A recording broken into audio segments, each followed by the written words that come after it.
Good evening, ladies and gentlemen. Coming to you live from our comfy couch here on the outskirts of the internet. This is the Gaming Saloon Reviews for July 12th, 2021. With your host, Peacemaker2448 and Rampant Epsilon. Hello. We get to talk about a movie.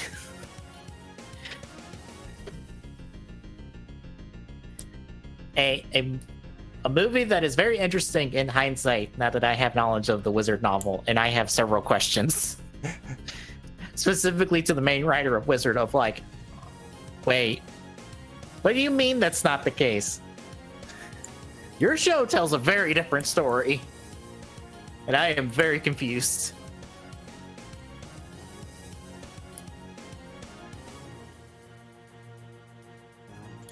Anyway, folks, we are talking... what's the full title on this? Let's see. Kamen Rider X Kamen Rider Wizard and Gaim, the Fateful Sengoku movie battle. AKA Sengoku movie Tyson. Because... Yes. Yeah. This is the Wizard and Ghost crossover, debuting December 14th, 2013 in theaters. This serves as the epilogue to Wizard, a one-off, I guess, story for Gaim, because Gaim never references these events. Never references it, and I don't think it technically can even work where it's supposed to fit in continuity-wise, if I'm remembering right. Because I feel like we talked about this at one point, and it's like, yeah, that cannot work. Well, also, there is the appearance of the Blood Orange Lockseed, but not this Blood Orange Lockseed in the V Cinema. Way later. That probably further confuddles the continuity of this. So, well, whatever. I think isn't part of the continuity muddled up because of the fact of the energy lock seeds and Genesis driver is actually physical at this point, whereas I think, if I'm not mistaken, in Gaim that's not the case this early. I'm not sure. This is the problem. I have not watched Gaim in a while. Because if I'm not mistaken, I don't think it's till we're closer to episode 20 that the Genesis drivers become a known thing. So that puts that way early. Which, yes, that's a minor detail that you overlook it.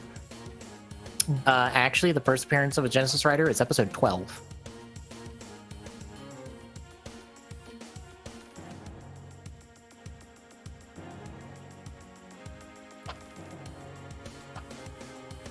That is Takatora debuting as Shin Zangetsu and doing the whole training scene at the start of the episode.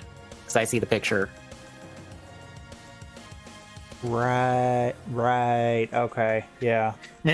I was thinking it was later, but I thought it was a lot later, though. I think what you're thinking of is the Jimba forms, maybe? Because they're later.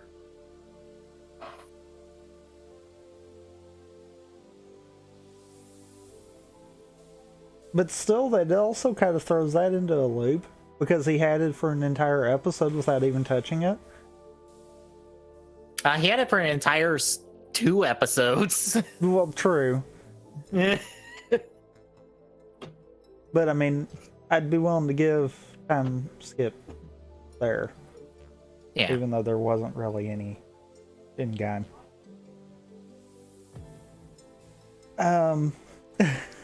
Yeah. True. Yeah. That's what makes crossovers hard to write into continuity sometimes, is when you don't have room to be like, oh yeah, this happened here. For some reason, bringing up continuity just made me go, oh right, I forgot that in an episode they used a map of Gotham City from an Arkham game as a map of Sawami City that they replaced in the DVD release. I don't know why that came to mind, because it has nothing to do with anything.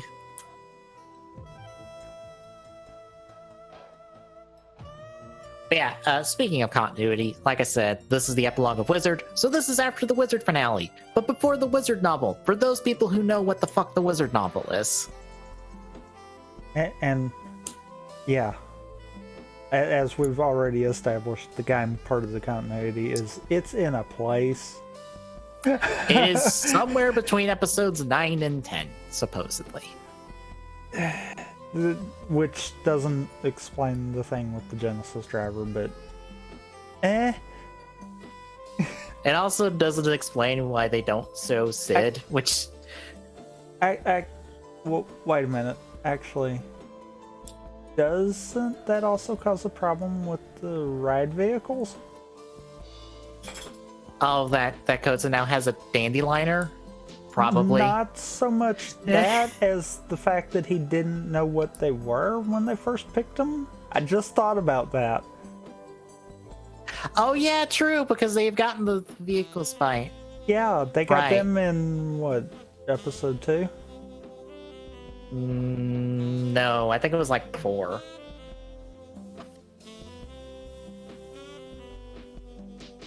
One second.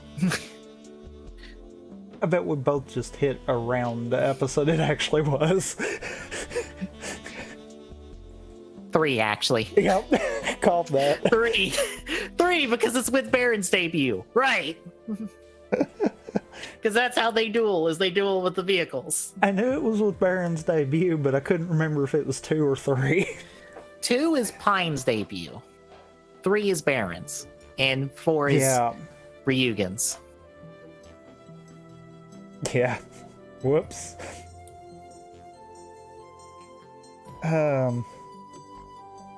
But yeah, that also kind of throws that one into... So yeah, Gaims just exists. It does. But yeah, like I said, it's supposed to be 9 and 10. Would you like to know who wrote this? I say this knowing full well you can read the notes. Go for it. Well, specifically, this actually has 2 writers on it because we have a writer for the Wizard portion, which is Junko Kimura. She wrote the Wizard portion of this movie. She was the secondary writer on Wizard. She also has wrote a lot of Sentai. But for our Gaim portion is actually the normal Gaim secondary writer. This is not written by Gen Urobuchi. I don't think Gen Urobuchi wrote anything except the main series of Gaim. And even then, he didn't write the last episode. Mori wrote the last episode. I mean, to be fair, that's pretty blatant that he didn't write the last episode. Yeah. Considering what we shoehorn in at the end, yeah. Yeah. Hang on, gotta do a movie tie-in real quick. But Noru Mori, he's a prominent secondary writer. He's a secondary writer on a lot of different shows. Specifically, I have in the notes Gaim, O's, and Ghost. More or less, do you remember all the good episodes of Ghost? He probably was the one who wrote them. Also, he was a secondary writer on Geo. All the good episodes of Geo, probably his doing too.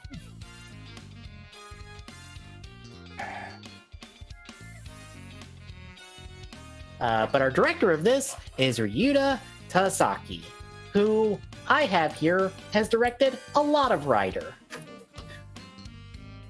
Would you care to find out how much?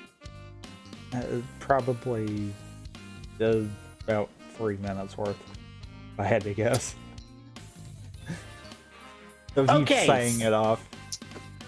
Not of actually. Yeah. So, he wrote 10 episodes of, or he directed 10 episodes of Agito, 8 episodes of Ryuki, 10 episodes of Faiz, 12 episodes of Kabuto, 6 episodes of Zeno, 8 episodes of Kiva, 5 episodes of Decade, 10 episodes of Double, 10 episodes of O's, 2 episodes of Forze, 2 episodes of Wizard, 4 episodes of Gaim, 4 episodes of Drive, 2 episodes of Ghost, 6 episodes of Build, 8 episodes of Geo, 4 episodes of Zero One, both TV specials for Agito and Ryuki, the Agito Ryuki Faiz solo films, Kamen Rider The Next, the Kiva solo film, the Chodeno movie, that ties into the decade episodes of Den-O, Movie War 2010, Movie War Core, this movie, and Overcourser, and lastly, he directed 10 episodes of Amazons.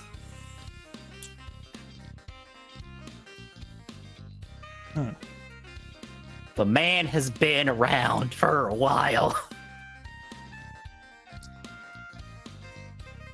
And bear in mind, this is just his writer credentials. He has a lot more Sentai credentials and Power Rangers credentials, technically. Or actually, no, he has like or like at least 2 different Power Rangers credentials. Well then. Yeah. The guy has been around and done a lot of directing for a lot of Toku. But yeah, also, as a note for anyone listening to this, you're probably going, oh, this talks about the end of Wizard? Yes. Will there be spoilers? I mean, what did you think? It's kind of hard for us to not talk about spoilers because this is literally this Wizard portion is all about an entire character arc. But you know what's funny? Thinking about it, yes, it does have spoilers for Wizard, but there's still enough to where you could watch this and still kind of be surprised about certain things. Yeah. Obviously, for very obvious reasons, I'm not going to say those things, but... Yeah. I have tried to put in the notes, and so I will hopefully remember to add context for shit, because we need to mention things, because they need to be mentioned to help you better understand this part if you've not watched Wizard. I know there is one part that could make it a little bit weird without knowing the context behind it. The fact that we have 3 of our main villain of Wizard for a while to show up randomly. Yeah. Named differently, mind you. Because I don't remember if this name was even in Wizard, the show.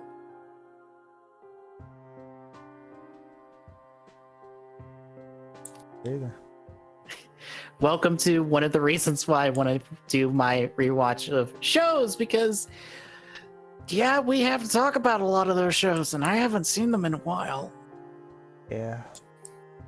Yeah, and I'm still in the middle of my 01 rewatch. I'm fixing to hit the COVID episodes, meaning I'm fixing to start skipping. Because I'll be darned if I'm rewatching the recaps. I mean, fair. I'm honestly really curious if Shout Factory will sub every single one of those recap episodes. They probably would, just because they are technically episodes. Right. Are they needed? I would love to see the metrics on Shout Factories, and then of just like, wait, why does this batch of like, what is it, like 6 episodes just have like no viewership as compared to everything else in the series? That's something else I'm kind of curious on, if it actually is that bad, or if maybe at a certain point we start getting it to where it's not as bad.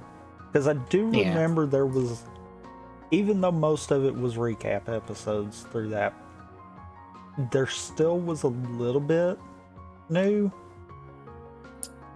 The problem was it was recapped immediately in the opening of the next episode.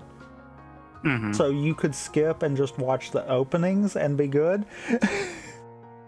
I want to say the first one is worth watching because that's your teaser for Arc Zero in Azu, because they also had to debut Arc Zero really early because of COVID, so that's what they had to do. I don't remember if anything else is actually worth watching out of the recaps, because The only other one worth watching is the one that Azu does with the Metsubo Jinrai members because it sets up the plot for the very next episode. Yeah, but if I'm not mistaken, I think every bit of anything important you needed out of all of those was right there at the beginning recap. True.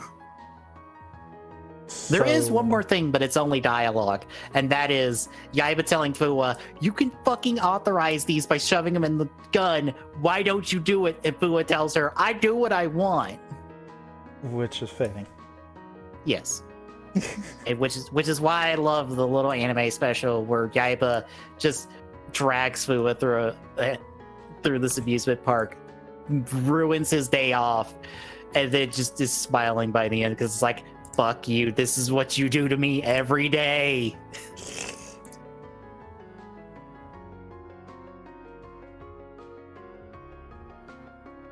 Anywho, we should talk about this movie. We should. Yeah. So, much like the early movie Tyson's films, this is split into threes. Kind of. It's more like one and a very long two with no three. Yeah. I guess. It's more like one and then the rest of the movie. Yeah. So we kick things off with the wizard portion of this movie, dubbed The Promised Place. So we open on Haruto in a European country of some kind, I guess. I don't know. We're not told where he is, which makes a few of the next scenes very confusing. Yes. So, end of Wizard, supporting cast member Koyomi died because she wasn't a real or she was dead already. It was being kept alive by the Philosopher's Stone. Yes, that's a real thing in Rider. Roll with it. That main bad guy or final bad guy of the show, Gremlin, stole and tried to give himself ultimate power. Haruto got it back. It turned into a ring, which is just a pink version of the Engage ring, I believe. I believe so. Yeah. And Haruto, when the show ended, left to go find a place to put the stone because, big fancy magical stone with unlimited power. People gonna come after this, so probably if you need to find a good place to hide it. And since then, he's been searching. And as we see in the movie, he can't let go. Because, this movie makes it pretty clear, and so does the show without saying it, but yeah, the two of them were a thing. Which makes the novel really confusing. We'll get to that at the end of this part.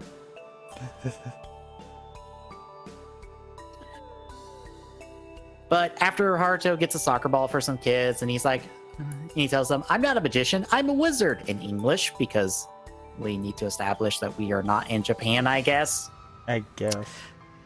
We catch up with, and I legitimately had to look up the names for 2/3 of the people in this scene.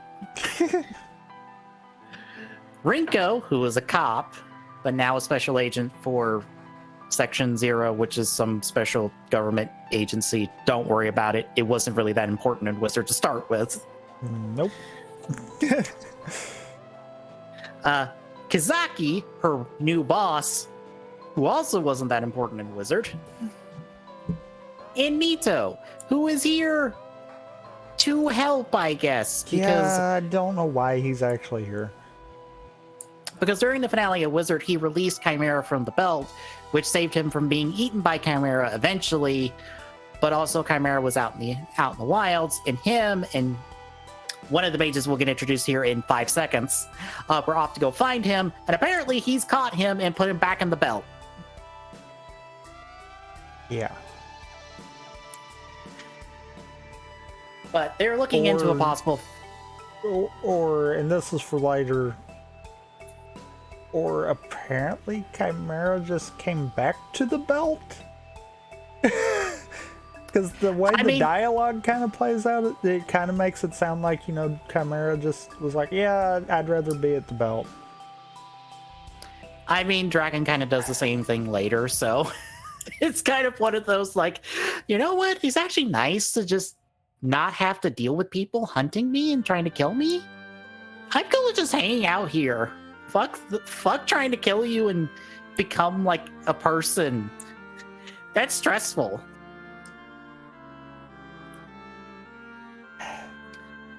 But they're investigating a possible phantom hideout when Nito stumbles on a trap that activates a bunch of cubicles that have wise men's that are technically called carbuncles, which are fake phantoms that have been demoted from main villain to grunt. Yes.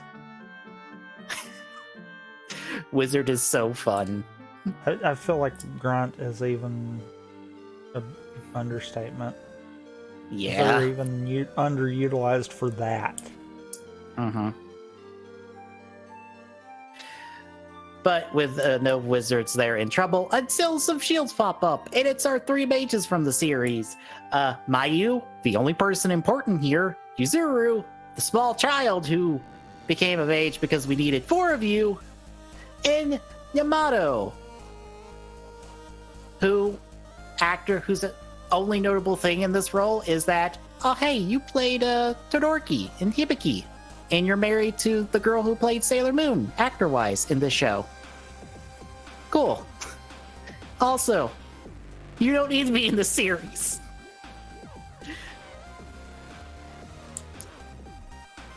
I am still upset they have never bothered to give them non-grunt suits.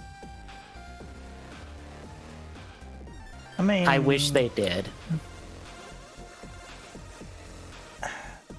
Yeah, but at the same time, you know as well as I do the answer to that. I mean, at least give Mayu, because she was the one who actually had a fucking character arc.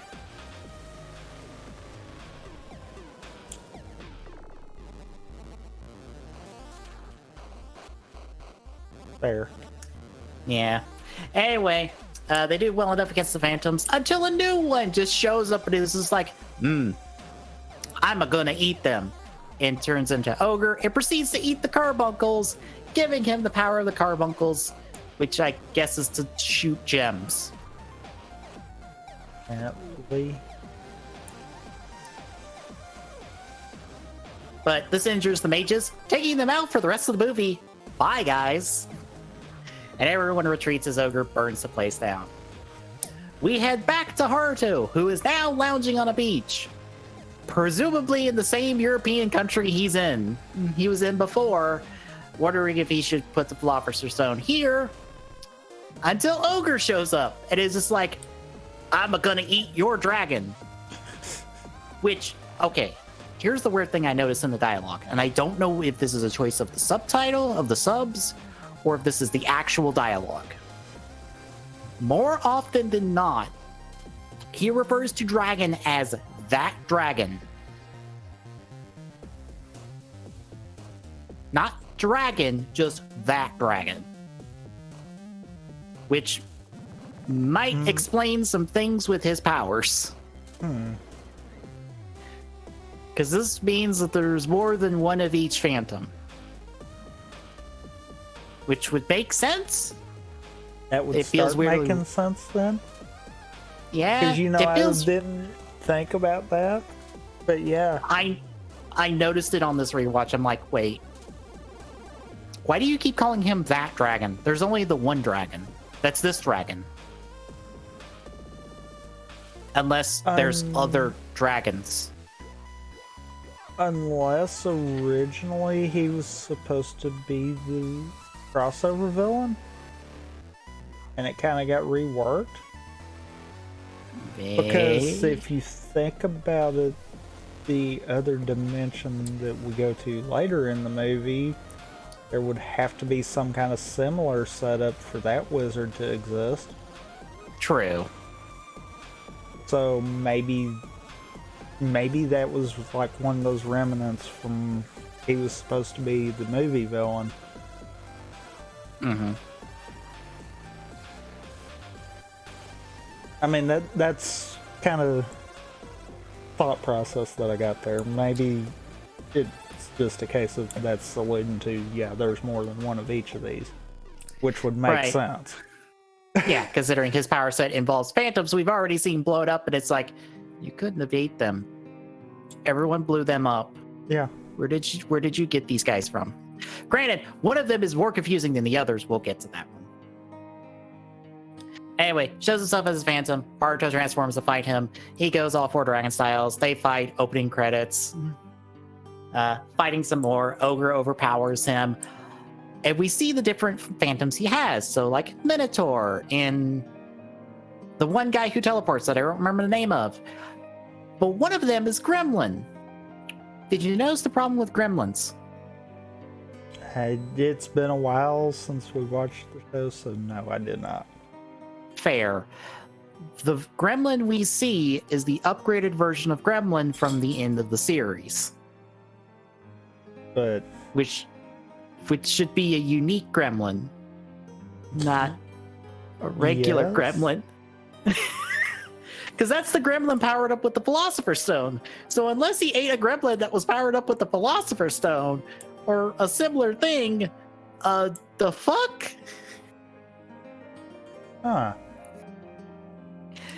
Yeah, that's the really confusing one. And I guess one later because of implications from the series, but fucking whatever.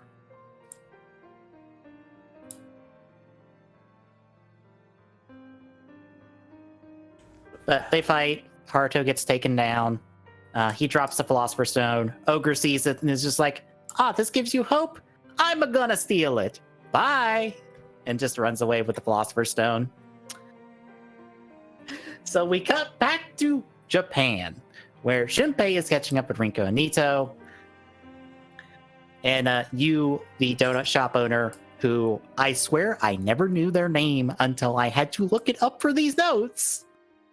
Because I don't think their name is ever said in the show. Yeah, I don't think so either. I'm always like, it's owner. Because it's the donut shop owner. Yeah. Huh. But they drop by to do a Gaim gag with, donuts covered by the fruits of the four main Gaim riders. And as they're talking, the lock seat, they play the lock seat sounds for each of the fruits for some stupid reason. I don't know why.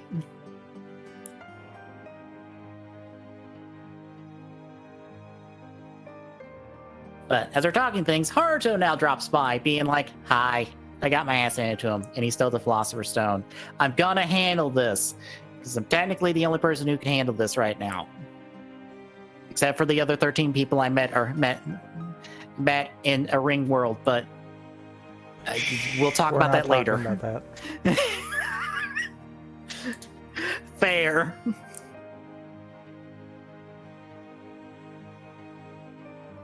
So as they're talking and they talk about Koyomi shows up in totally not suspicious black clothing with a totally suspicious not wizard driver buckle on her belt.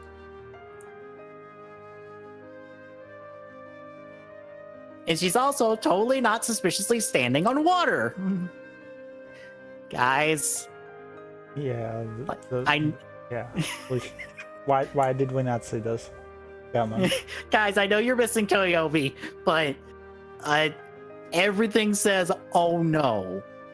So Koyomi then attacks them. And this is when Ogre, who's apparently snuck into the donut truck to eat a donut for this until someone was like, what the fuck's going on? So he can explain what he did. He stole the Philosopher's Stone, and through magic, more or less, he made the Philosopher's Stone a fake body in the form of Koyomi that he's let now be White Wizard somehow. And it's evil because he made it evil? Look, don't think about this too much. I mean, your brain will hurt. Yes.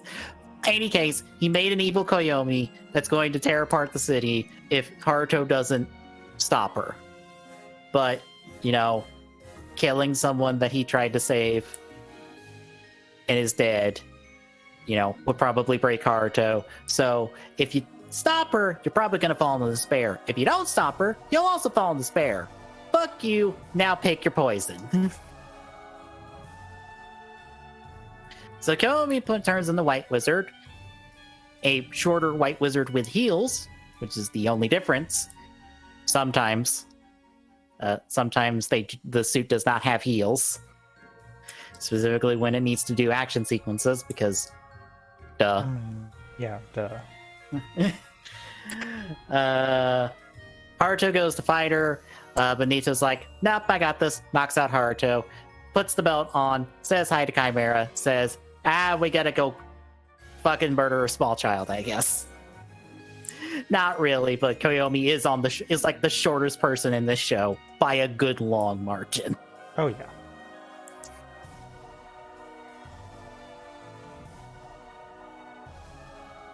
So he turns into Chimera, goes to fight Koyomi, and unfortunately, Koyomi is a bad fighter. Which feels really weird because she's doing all this fancy, crazy magic stuff, but she loses every fight in this movie handedly. Oh, big time. I feel like that's a bad thing. I'm gonna say that's a bad thing. Extremely like a really so. bad thing. Yes. Yeah. Yes. So yeah, Nito's pretty much whipping her butt until Ogre's like, oh shit, I gotta stop this. So he intervenes, escapes with Koyomi, and now we are back to square one. So at the shop, everyone talks it over while Nito's looking. Haruto admits, I couldn't let go of the ring, but he resolves to stop her anyway. So that's when Shunpei decides, hey, I've been working on making wizard rings. Here's a new one. That's the magic words from his debut episodes, because oh good lord, is this chock full of references to like the beginning of Wizard. I mean, why not?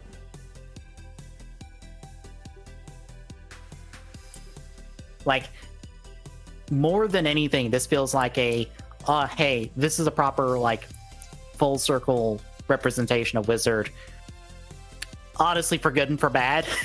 Because it showcases all the good and the bad parts of Wizard all in like a half hour, which I mean works.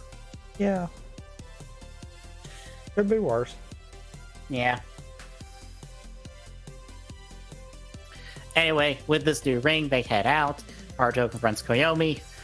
Koyomi tries to shoot him with fire, but much like the first episode where Haruto's first transformation is him using the seal to absorb the fire as we see him transformed in the wizard, which, again, really cool touch. But they fight it out. And it also kind of shows that they were paying attention. Oh, incredibly so. Especially for a part we get to here in a bit.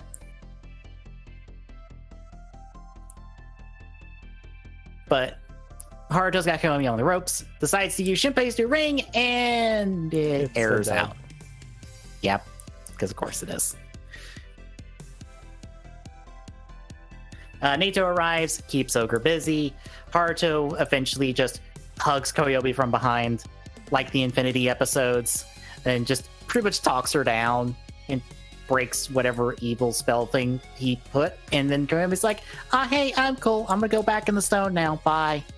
So Haruto's got the ring back, which is cool.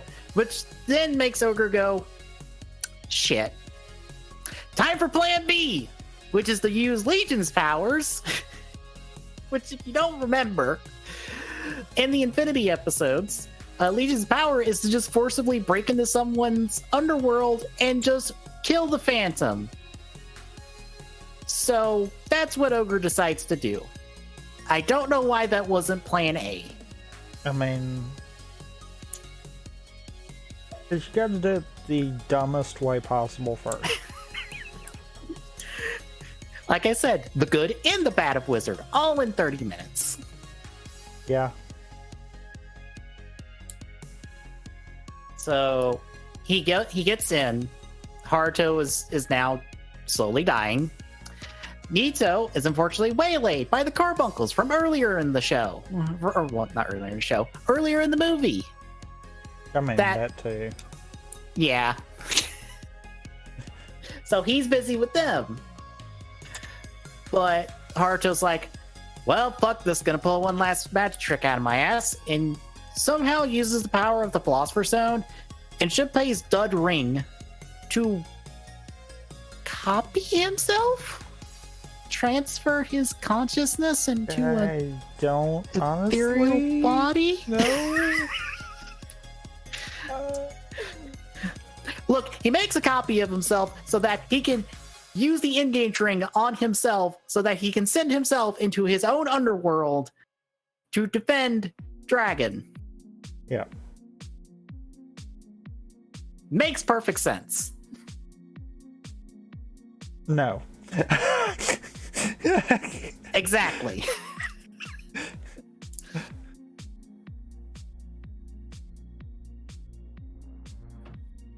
But once in his underworld, Haruto sees different memories of Koyomi from the series, and then he fights Ogre, and through two specific memories, specifically the flashback we get in the series to the ceremony, where Haruto first meets Koyomi, and then I don't remember the episode number, but it's an episode where Haruto and Koyomi are out in town.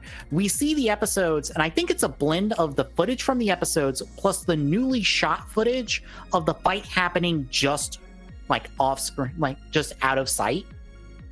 And the two are blended together to the point that it actually really works.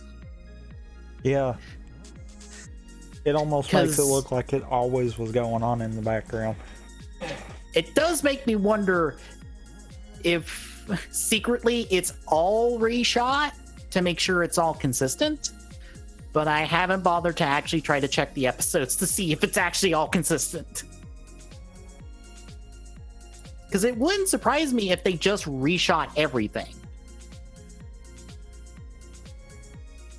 Just to cover themselves in case they did fuck up and make something inconsistent.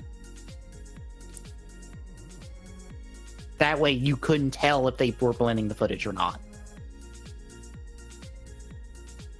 True. I also have to give credit to the actors for being able to completely ignore the fight scene in the background, especially when they are kind of close to them.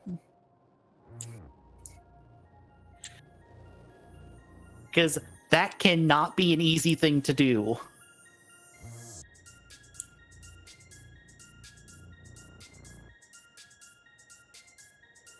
But meanwhile, Nito wraps up the carbuncles early in the middle of this, but also doesn't go to join Haruto in the fight. So thanks, Nito. But back with Haruto, he finally beats Ogre because he's like, I have my hope here, which is all his memories of Koyomi. And then him and Dragon finish off Ogre with the finisher from the first episode. Because it's a burning sword strike, just like the first episode. I remember a weird amount of Wizard for not having watched it since it originally aired. Several years ago. No. Wait, yeah. Yeah. When we did TGSR, Wizard was still airing. Yeah, I thought we did it after, but no.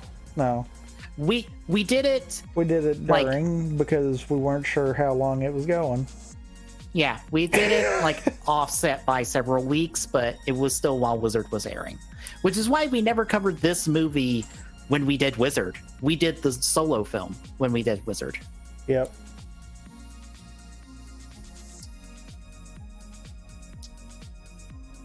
But after doing this, Haruto decides that the best place to leave the Philosopher's Stone is just in his underworld, because that can't backfire on him, I guess?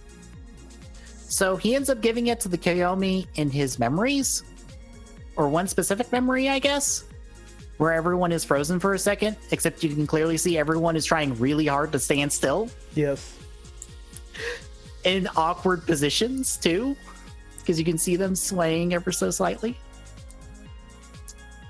But he gives the ring to that Kaomi and then disappears, and he comes back to the real world, and then he opens his hand that had the Philosopher's Stone in it, and it's gone. I guess showing that Haruto pulled off the oldest magic trick in the book, which is the whole, it's in my hand and now it's gone. Except here's a problem with that. Shouldn't the copy of Haruto that went inside Haruto be the one that would have had it in his hand for that to have worked? Yes. Yes. Yes. Yes. Maybe he's just swiped it off him while we weren't looking. Valid point there, right? It's one of those, it's like, The hand is off camera when he does the engage, so maybe he just picked it up while we weren't seeing, when we weren't able to see it. Unless the shot where the copy wizard goes in, we still see Haruto having the ring in his hand, but maybe magic says it got teleported inside. And Haruto kind of just absorbed it. And it just went to his underworld. I guess. I don't know. Which totally isn't a problem at all. I mean... Yeah. I'm trying really hard to explain this thing when I honestly do not care. It's one of those...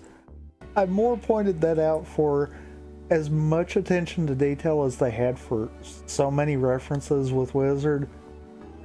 They managed to somehow pull that one off, and no one paid attention to that. Yeah.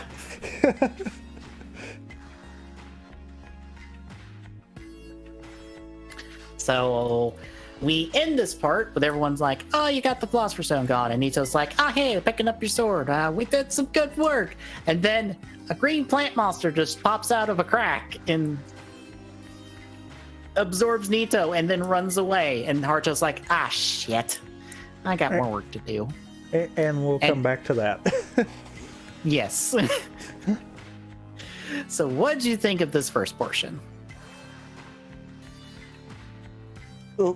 As I mentioned with the Philosopher's Stone, it's a wonderful attention to detail. There's so many references in Wizard. I feel like, though, that might have took a back seat to some of the stuff they were trying to do. Like the mages who are written out of the movie as soon as possible?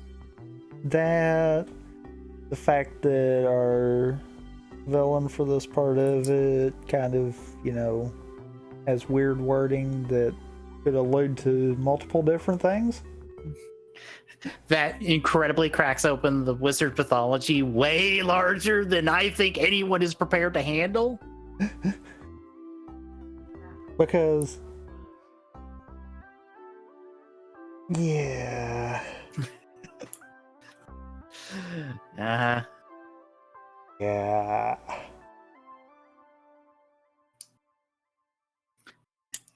As I kept saying, this is everything good and bad about Wizard in a 30-minute snippet. Yep. Because it's got the good action, it's got the good cinematography and all that. Fortunately, it's got some of the bad character work and some of the other stuff. So, shall I tell you about the novel then? I guess. Okay, so the Wizard novel takes place after this movie. And it also reveals that Haruto was in love with someone since he first met them. Would you care to guess who?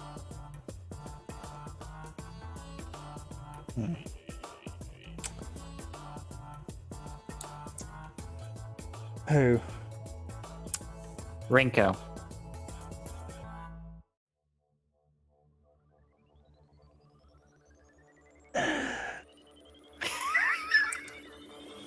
Yeah, that's the same reaction I had too.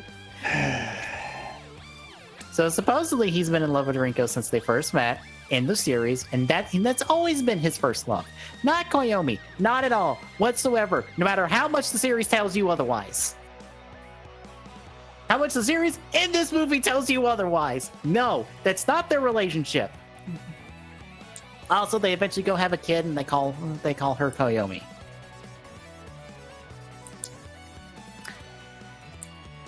Now, this is like probably fifth-hand knowledge I have. So this might not actually be the Wizard novel's case. But as far as I'm aware, that's the case. Would you like to guess who wrote the Wizard novel? Who? The main writer of Wizard.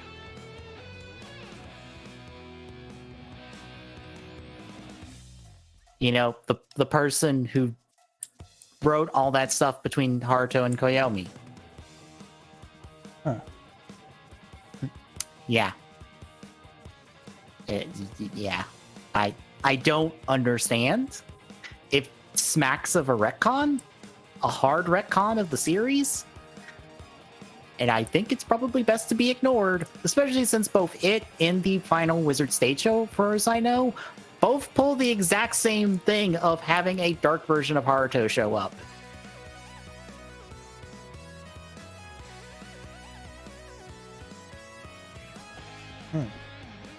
They are just slightly differently colored for some stupid reason, and I don't know why.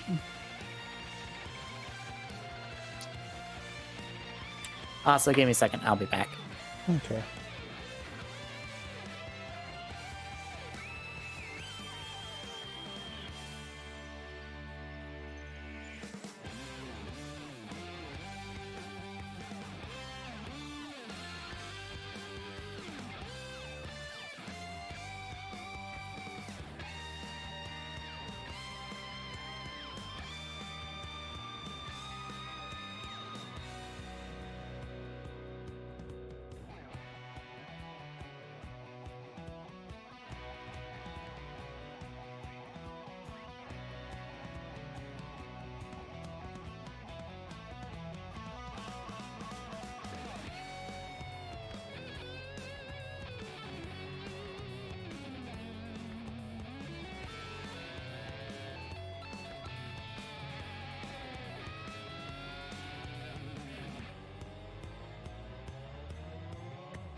All right, I'm back. Welcome back. So, yeah. Wizard portion of this is fine. Yeah. So shall we move to the solo Gaim portion of this movie? You mean the solo Gaim portion that becomes the crossover? Yes. Yeah. It all kind of just runs together. Yeah. So we kick off now with the Gaim Sengoku movie battle royale by going to an alternate dimension where narrator person from the series tells us about the warring states and people battling for territory. As we focus in on two armies standing across from each other, ready to fight. One army is led by not Kengo from Forze, played by Kengo's actor, who summons Forze, not voiced by Gentaro's actor. And behind them is an army representing Forze. And then on the other side is not Ixa, the secondary writer of Kiva, from Kiva, although played by Ixa's actor. He summons Kiva. And there's an army for Kiva behind him. And then they fight. Confusing? Buckle in. So we're in an alternate dimension that emulates the Sengoku period of Japan's history.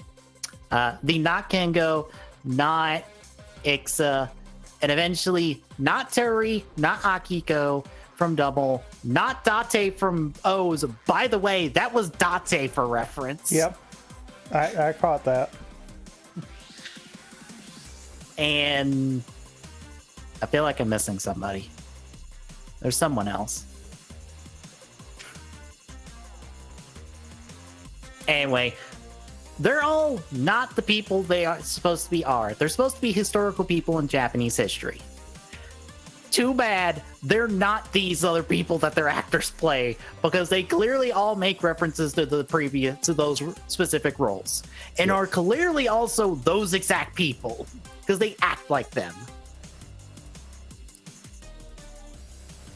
So too bad this is not Kengo, not Ixa, not Tori, not Akiko, and not Date. It also doesn't help that all of them have collectively one scene before they poof for the rest of the movie. Yeah.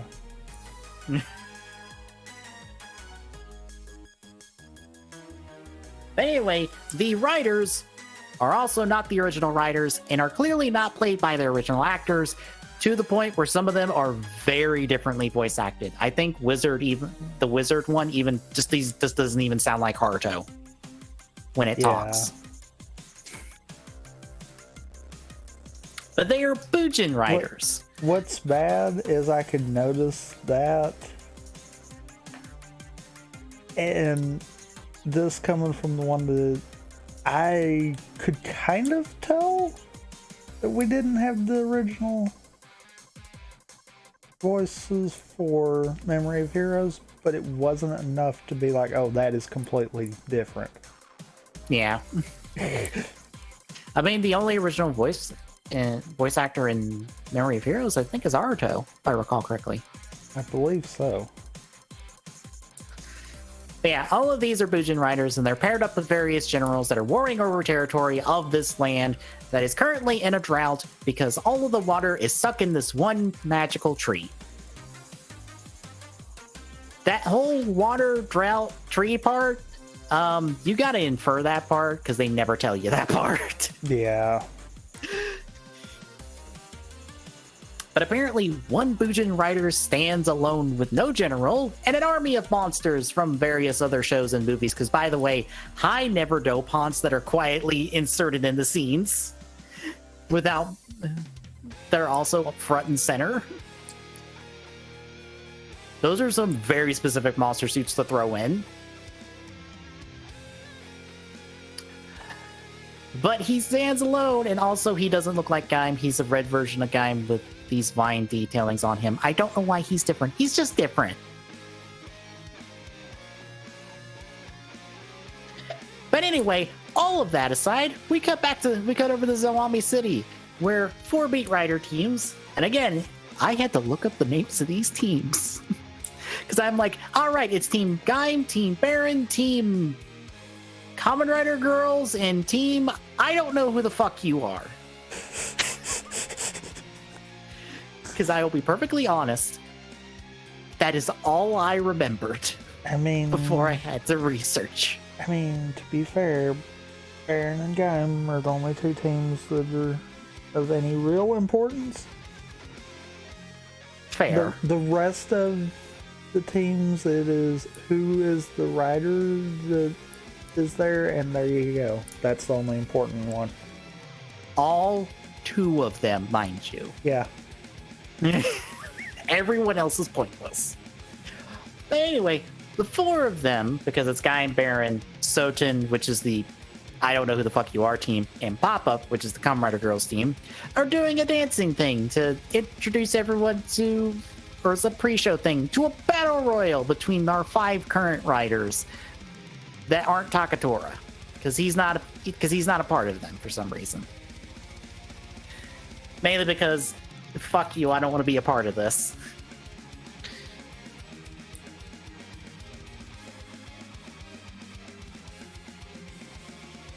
But it's the 5 of them versus each other. It's Gaim and Ryugen, who are Kota and Nichi of Team Gaim, Baron, who is Kaito of Team Baron,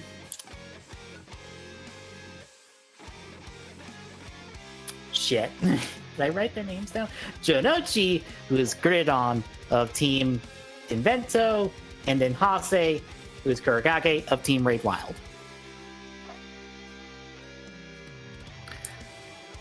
So, more or less, the other 2 try to team up with Baron. Baron doesn't have it. Too bad, this is how the fight's going to break down anyway. Because it's going to be Gaim and Baron versus each other, and then Ryugen is stuck dealing with the 2 jobbers that are Gridon and Kurokage.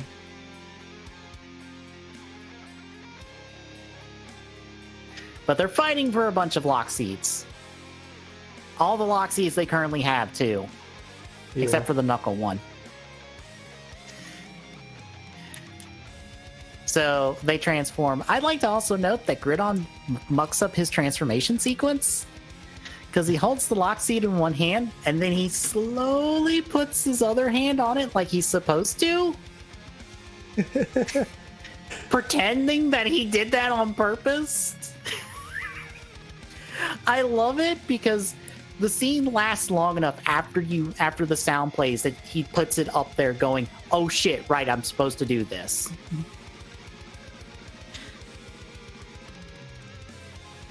Anyway, it's a 2v1 and a 1v1. They battle for a little bit until that plant monster from earlier shows up and goes after Mai, calling her the priestess of fate. Which is totally not foreshadowing to anything in Gaim. Oh, there's a lot to unpack there when we get to it. When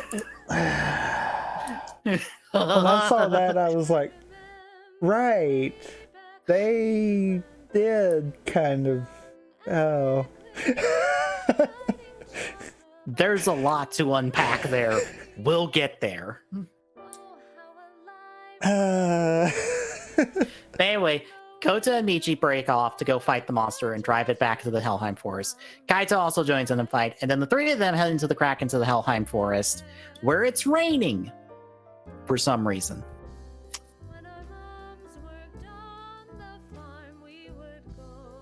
Kaito also, for some reason, notes that this wasn't happening earlier, which means this is a recent thing. Like, the day of this thing.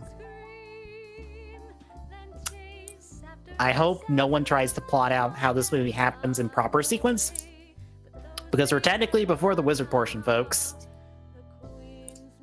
Save your brain powers. Don't try to plot this movie out chronologically. It probably won't make sense.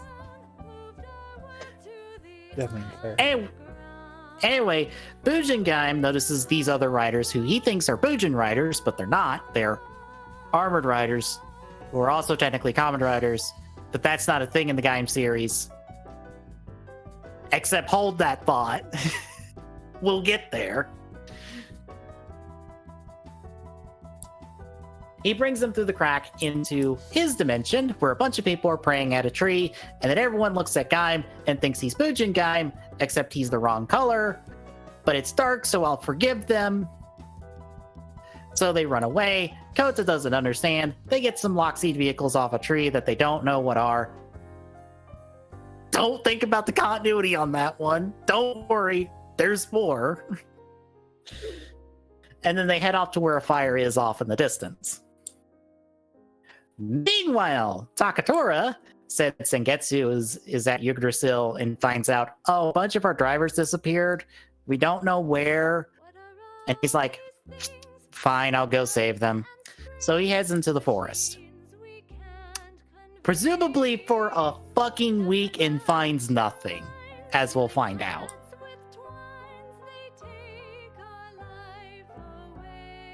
Because we cut back to the alternate dimension at the church, where not Date, who is also Nobunaga, because that's a layered reference and a fucking half for O's. Jesus. Yeah. Yeah. They're fighting the monsters of Bujin Gaim when Kaito runs into the church after Nobunaga in... Girl, I'm pretty sure I don't have listed who her name is until she shows up later. Because I didn't bother to grab her name until then.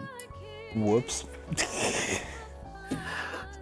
Her name is not even said in the movie. I mean, fair. I also thought she was another actress in Tokyo. No, she's a fashion model. Meaning I've never seen this person before outside of this movie, so okay. But anyway, after Kaito heads in, Gaim and Regan decide to fight the monsters. O sees Gaim once more, just goes Bujin Gaim and tries to fight Gaim. until said Bujin Gaim shows up and then kicks not Edgy's ass and then has him absorbed by the plant monster. Also, nice save there. Yeah. I was like, Edgy, right, this is not Edgy. It doesn't even really sound like Edgy. At all. Yeah. But meanwhile, Kaito confronts Nobunaga, who's like, I like the look in your eye. Here's a Taka medal.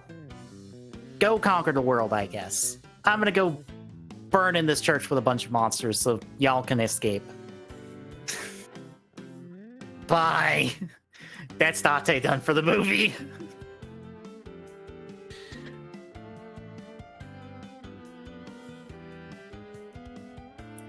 But at this point, after Bujin, but we cut back outside after Kaito and this girl leave not through the front door of this church, apparently. I guess they left through the hole in the side of the church the monsters made. Even though I'm pretty sure that's not the direction they ran. Oh well.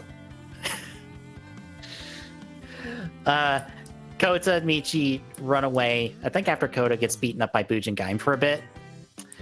And I love how Michi throws Kota his Loxy bike so Kota can drive away on it, but doesn't hop on the bike himself, instead runs beside it.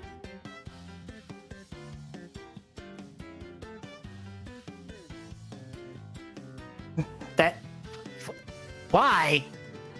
I mean, because he was really smart. Apparently.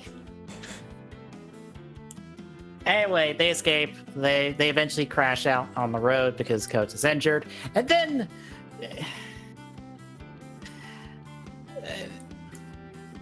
what is his name?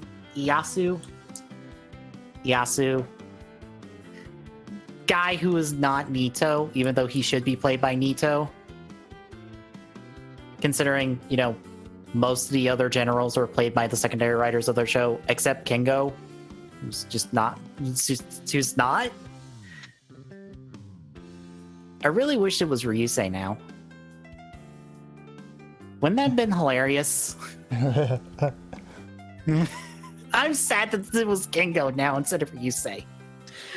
Anyway. They capture Kota and Michi and then take them to their castle. We cut back to Saoi City now, where we check in with Bai, who's outside of Team Gaim's headquarters after it's been a week.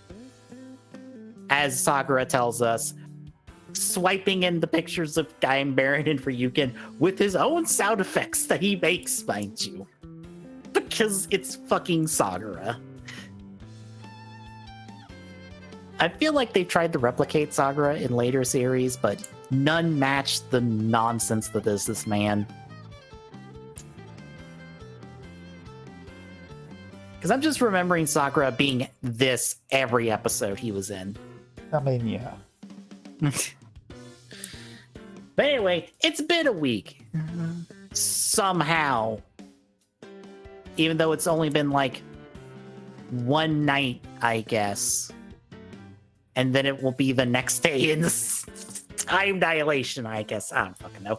Anyway, she finds a crack in the alley behind the headquarters, so she goes in, and then she sees Takatora, completely untransformed, mind you, walk into the crack, and then she follows, and then walks a completely different direction from him. Yep. We'll catch up with her in a minute.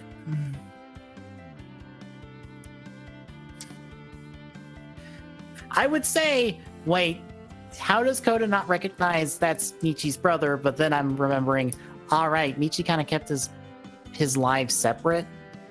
So none of them even knew he had a brother.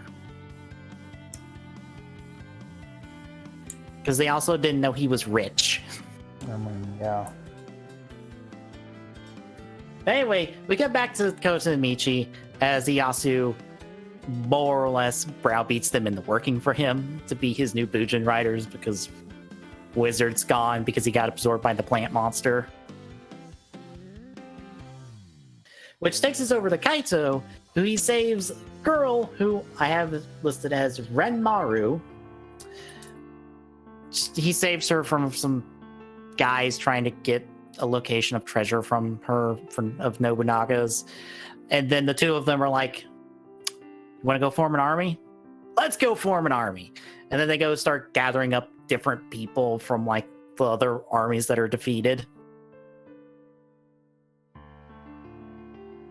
And also, this is the point where they also are like, by the way, the country's starved with water, in case you didn't notice, because we need to give a reason for why people are fighting.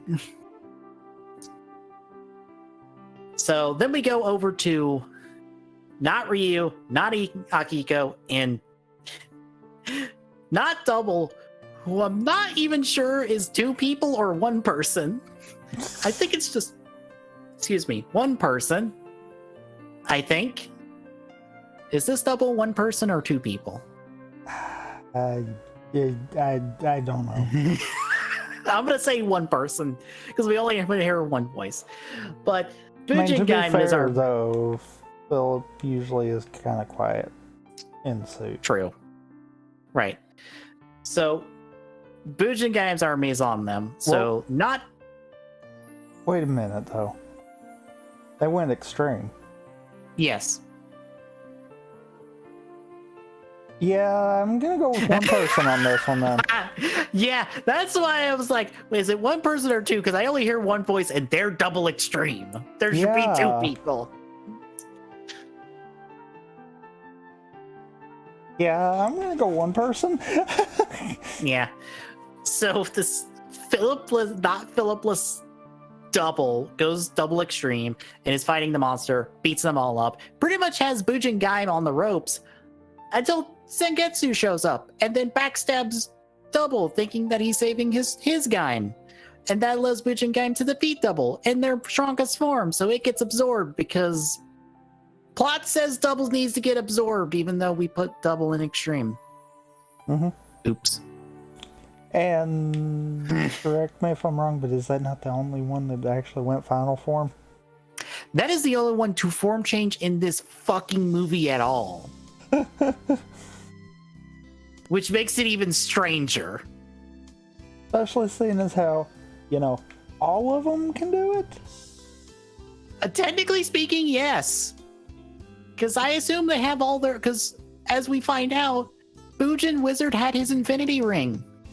So presumably they have all their gear. Yet, Double is the only person we see form change in this fucking movie. Unless we missed something here, guys. Uh-huh.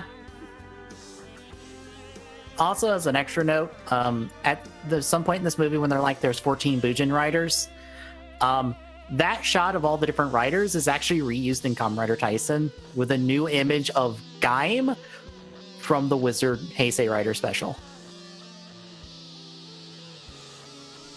Doesn't surprise me. No. But anyway, Sakatora does this and then goes, wait a minute, you're not my Gaim. You're red, not orange. I don't know why I thought that. And then he has to defend himself. Colorblind. Apparently everybody's colorblind in this fucking movie.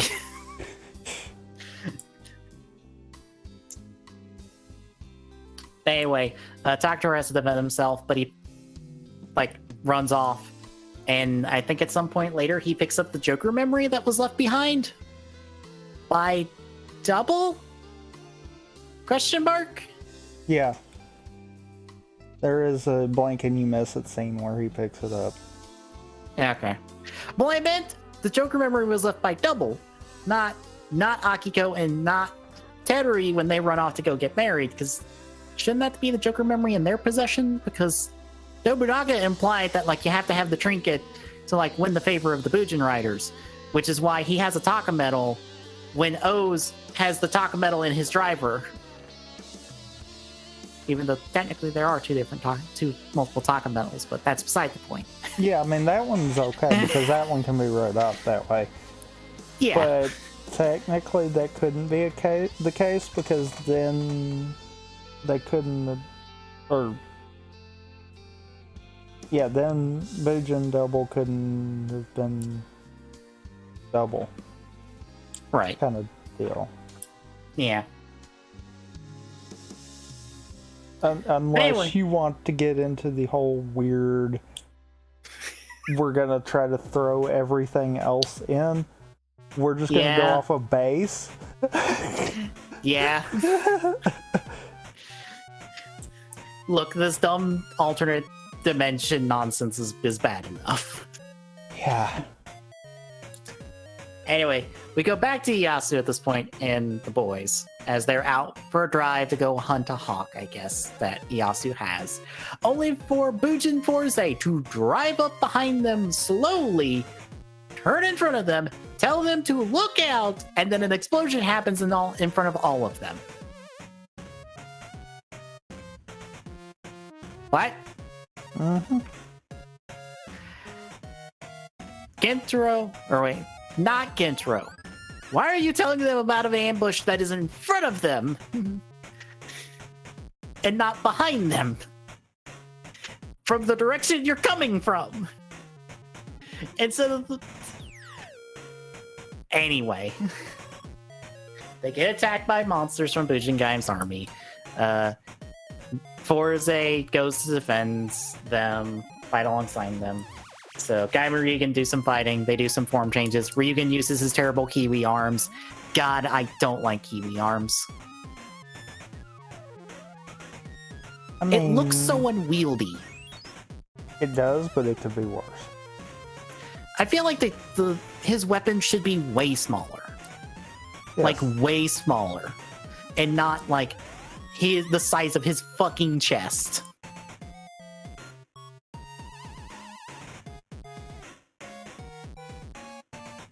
But anyway, as Gaim's trying to save some of Yasu's army, he sees them get slaughtered by the monsters with no blood, because it's a kids movie. We can't have blood. And one of them ends up dying in his arms. That's fucked up. I mean, that's probably the least fucked up thing that is going to happen to Koda so far.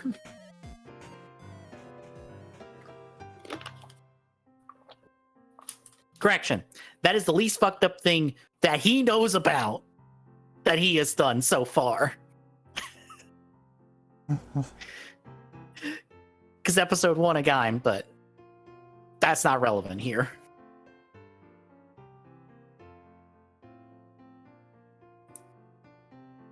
Anyway, this depresses him a bit. And then Zangetsu just shows up out of nowhere and then tosses Michi the Suika Loxine and is just like, get the fuck back home. Bye. And then leaves. I don't understand what the hell Takatoura is doing for most of this movie. I mean, he's doing asset protection. But he's not sticking around with anyone. He just comes in and then leaves. That's not helping. I didn't say he was doing good at it. Fair.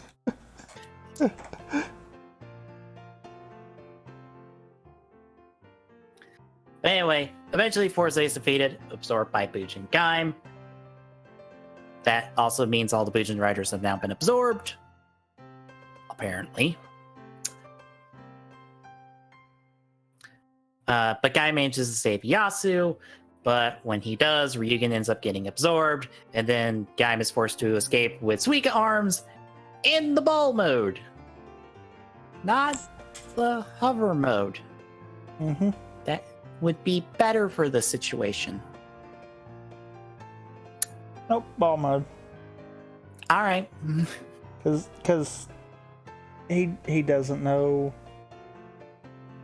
He doesn't know about the vehicles, so he doesn't know about this either. Even though he's already used this lock seat, I believe, at this point. I believe so at this point, actually. And the vehicles, but yeah. Also, I'm pretty sure he also has a Suika lock seat at this point. Moving on. Yeah. Moving away from continuity. Mm-hmm. Continuity is like the worst thing in fucking writer, I swear to God. Especially when we start talking about these movies. Yeah. Why don't I feel like they've only ever got it right once, and then every other time it's just a nightmare? Because that's the case. Yeah. All right. mean, let's be fair. Whenever it's these crossover movies, continuity goes out of the window. Whenever it's anything pertaining to Ghost, continuity goes out the window. Any other time, it's a dice roll on whether or not it's good or not. Accurate. Anyway, where were we?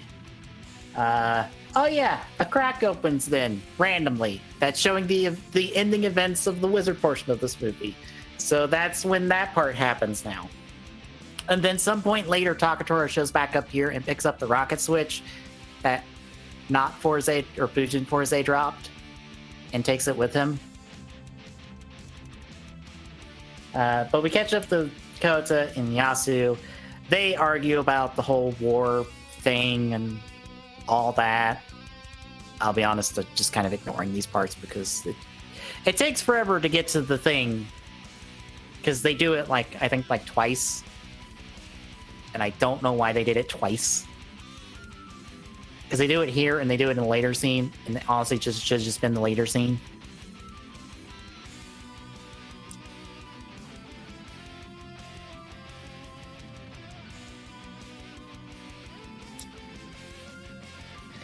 But they head back to the castle, where they then find out that someone is leading an army that is getting everybody together, and it's Kaito. Because they call him Bujin Baron. So that's when we cut over to Kaito, who his army have captured Mai, who randomly has just been walking around trying to find someone, I guess. Instead of following the person that she saw walk into the crack that she went into to start with. Yep. Also, how the fuck wasn't she managed to be captured by anyone in Bujin Gaim's army at this point? Considering they want her. Lucky. Plot convenience. Fair. Anyway, Kaito decides, I'm gonna let you go because I want you to go to Kota and his people and tell them either they surrendered to me or I beat the shit out of them. I believe he says it differently, but that's essentially what's going to happen. So she's being transported there when the plant monster attacks them and tries to capture her, only for Haruto to show up through a crack. That isn't the same crack that the monster took him from, so how the fuck did he get here? The teleport ring. Except that's not how he got here. Shh. He came through a crack. He used the teleport ring to get to the forest to then be in front of a crack. That's how he got there. Alright. So he fights the plant monster off. That, or you just say plot. Yeah, plot. I mean, plot kind of works about the same way as some of Haruto's magic. Yeah. So he fights it off, and then the two of them head to the castle, where, Kota's down about Michi being captured and possibly dead, because he doesn't know that doesn't mean death. So Mai shows up, and then Haruto's like, oh hey, you're Gaim, because by the way, that Heisei Rider special is fucking canon. Because you know how Haruto never used Infinity in the first part of the movie? That's because in the Heisei Rider special, he gave the Infinity Ring to not child him and to help him protect not child Koyomi in the Ring world. Like, not the Ring the movie, just Ring world in general. So that's why he knows that Kota's Gaim off the bat.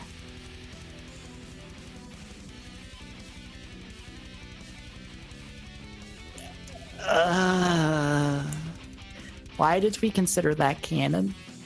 That was bad. I mean, reason. Of all the things to make canon, it's that fucking Heisei Rider special. Mm-hmm. Which means that Kota knows what a Kamen Rider is. Which makes Kamen Rider Tyson even more dumb. Because then he's like, what's a Kamen Rider? in a movie that should be canon with this movie and another movie and a special where Kota twice over is told what a Kamen Rider is.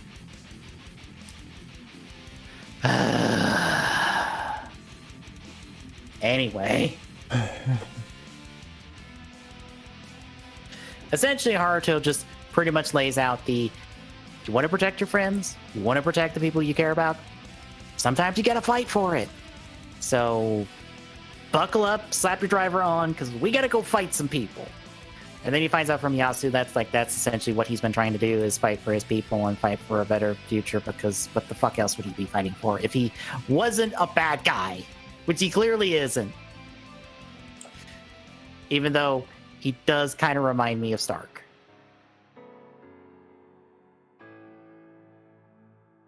Sure. I think it's the hat. Probably.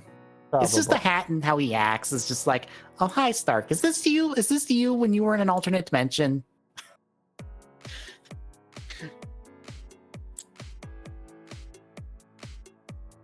But anyway, we cut to Bujin Gaim as he powers up from the tree that now has absorbed the other 14 Bujin riders, I guess, and then starts going into the ground to pop up somewhere else later. Kota's won over by Yasu's ideals, I guess, and decides, I will fight for this for now. So when Kaito and gang show up, he tells Kaito, look, 1v1, you and me, I win, you fight with me to take out Bujin Gaim. You win, we surrender, and I guess we're all just stuck here forever, I guess.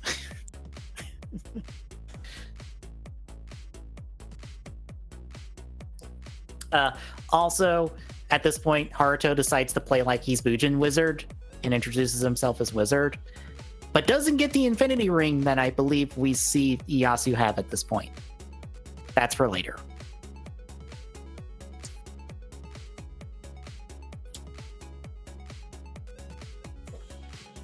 But we got the Kota and Kaito fight. Koto ends up winning, so Kaito's on his side, and that's when the big tree shoots up from the castle and knocks out Mai for like the next 20 minutes. So they go fight Bujin Gaim, they fight, Haruto shows up, they fight some more. Then the plant monster shows up, and then Takatora shows up, and they eventually free Michi and Naito, and they transform, which Michi transforms directly in Takatora, who should know that he's a rider now, but shh, we can't let that be canon. No, not at all.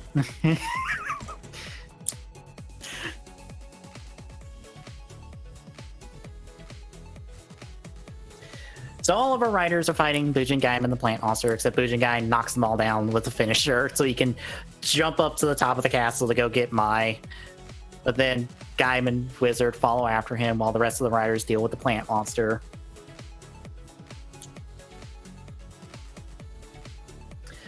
He also tries to protect her from Bujin Gaim, fails because no belt, you're not doing anything important in this movie. But that's when Haruto and Kota show up. Haruto gets the Infinity Ring from Yasu so he can be Infinity again, beats up Bujin Gaim. Yasu gets Mai out of there. The two of them beat him up some more until he puts himself in the tree so he can become a flower, or like a half man, half flower thing. It's dumb looking, trust me. That shoots out monsters that the others have to fight, and he eventually knocks out Kota and Haruto out to the field that everyone is fighting in. So they fight the monsters, and then they're at a standstill, and then Not Mai shows up and gives them plants that fuse with the different rider trinkets they've gotten to make rider lock seeds. So now we get Gaim Wizard arms, Ryugen double arms, Baron O's arms, and Sengetsu Forze arms.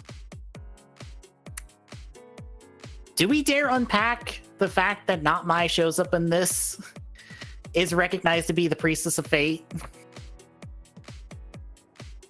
And Mai is over there. And also, this Not Mai talks probably more coherent than the other Not Mai that's in the series. I mean...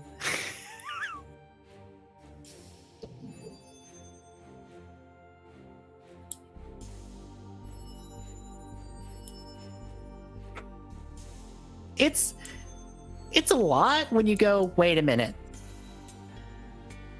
How? Because spoilers, Not Mai is actually Mai from the future. And by the future, I mean like 30 some odd episodes into the series. When she decides to time travel backwards using the powers of the Golden Fruit to try to undo the series. But Paradox says no. Not that paradox, time paradox in general. Yeah. Let me clarify. So, is this future Mai? Or is this dimension's Mai? Since Bujin Gaims exist, so in theory, characters from Gaim should exist here. So, is this dimension's Mai? I feel like maybe. Because again, they talk about this Priestess of Fate, and I'm like, okay, you had to have existed in this dimension long enough for them to recognize you, and you have to have some sort of power in this dimension. So it can't be future Mai, right? Because why would she be here? Because she's not interrupting anything like she does in the series.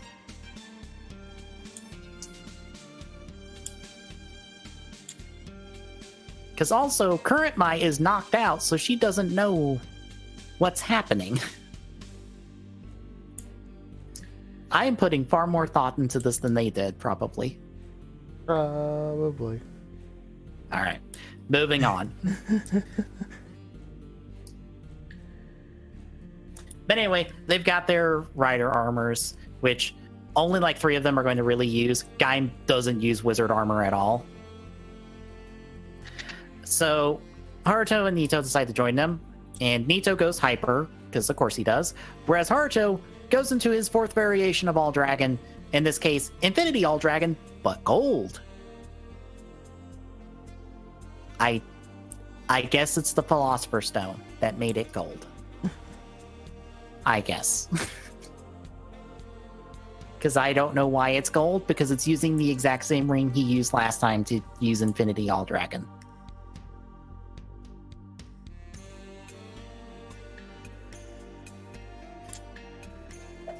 And then Nito decides to make a joke by mistaking Kota for Haruto on purpose. And I love that Haruto calls it out. Like, no, you're doing it on purpose. Go away. Go join the other secondary riders in the fight scene.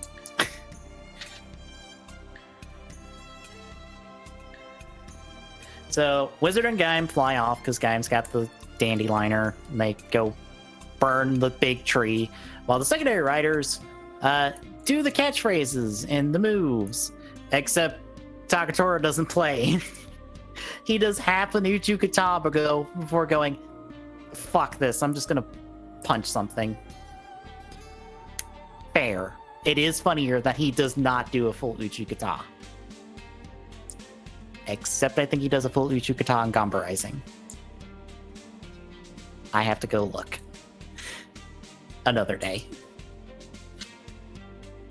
But anyway, they rider kick the monster.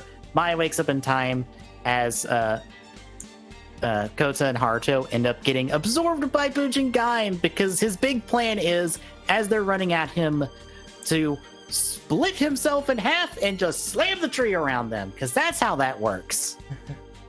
Totally doesn't kill them. It just absorbs them.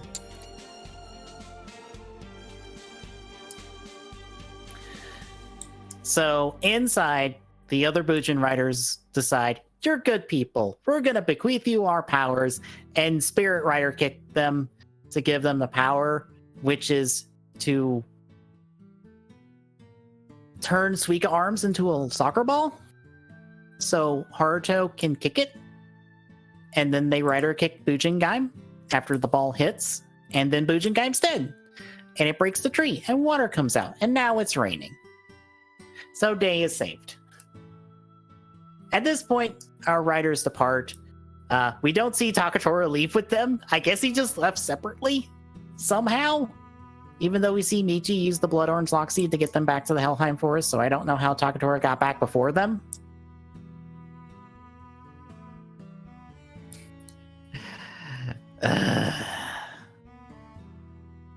But Haruto and Nito leave with the teleport ring, as Nito takes a basket full of Invest fruits with him because Chimera likes them.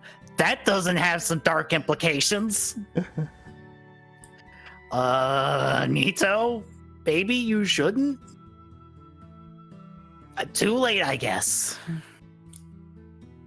But then Kota, Kaito, Michi, and Mai leave. They end up getting to the rematch for the Battle Royal. But then as a teaser, we see Takatora, Sengoku, and newly introduced Yoko teasing the debut of the Genesis Riders with their lock seats and the Genesis driver. We don't see Sid because they tried to hide the fact that Kamen Rider Sigurd would be Sid. It didn't really work. We all figured it would be Sid. And that's the movie. How'd you feel about the rest of the movie, I guess? Tommy? Oh, yep. You there? No. How'd you feel about the rest of the movie?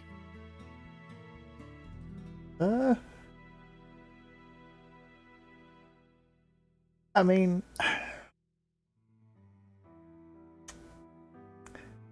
part of me kind of feels like Fujin Gaim kind of maybe wasn't the smartest play to do final villain for both. Yeah, he's there. There's not a whole lot to Bujin Gaim. No. But I mean, otherwise, it wasn't too bad. Yeah, it was fine. I liked some of the moments we got in like the last like 20 minutes of this movie. Yeah. But otherwise, it's just like, this isn't like the worst crossover I've seen from Rider. By a lot. Yeah. And as long as I don't think about the continuity implications of this in relation to Gaim, everything's fine. Everything's fine. And my brain doesn't stop working when I go, wait a minute. Nothing in this movie works in continuity. Oops. Oh well. But yeah, it's fine. It's the best way to say it. So that's this movie, which takes us to next week, which is the better Gaim crossover film. I'm willing to say it's the best Gaim crossover film.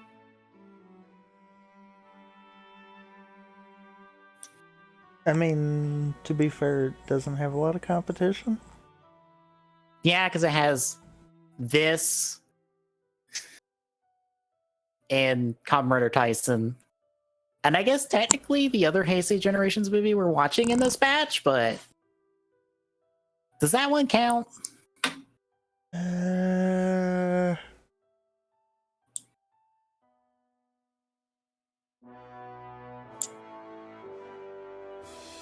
don't know. Well, we'll find out because next week we're not watching that movie. Instead, we're watching Gaim in Drive, Movie Tyson Full Throttle, or I guess Fruit Throttle is the better descriptor for it. I think it's technically called Full Throttle. I think it is, yeah. That I don't know why it's not Fruit Throttle then. I kind of thought it was supposed to be Fruit Throttle.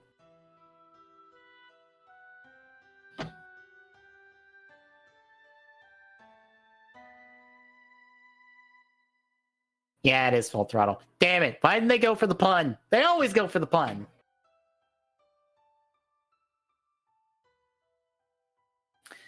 Anyway, between now and then Thursday, we're going to try again with Tomb Raider Anniversary. If everything fails, we're going to play some Jade Empire.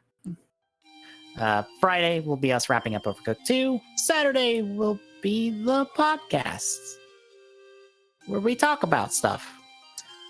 Hopefully. Maybe. And Sunday will be us talking full throttle. So if you like what you've seen, drop a follow. Really appreciate it. Chipping away at that affiliate goal. At TGZoon on Twitter. Gets you updates when we're live. Next Pitch Point Discord and chat. Get your Discord link. Drop by. Say hi. See you Thursday, folks.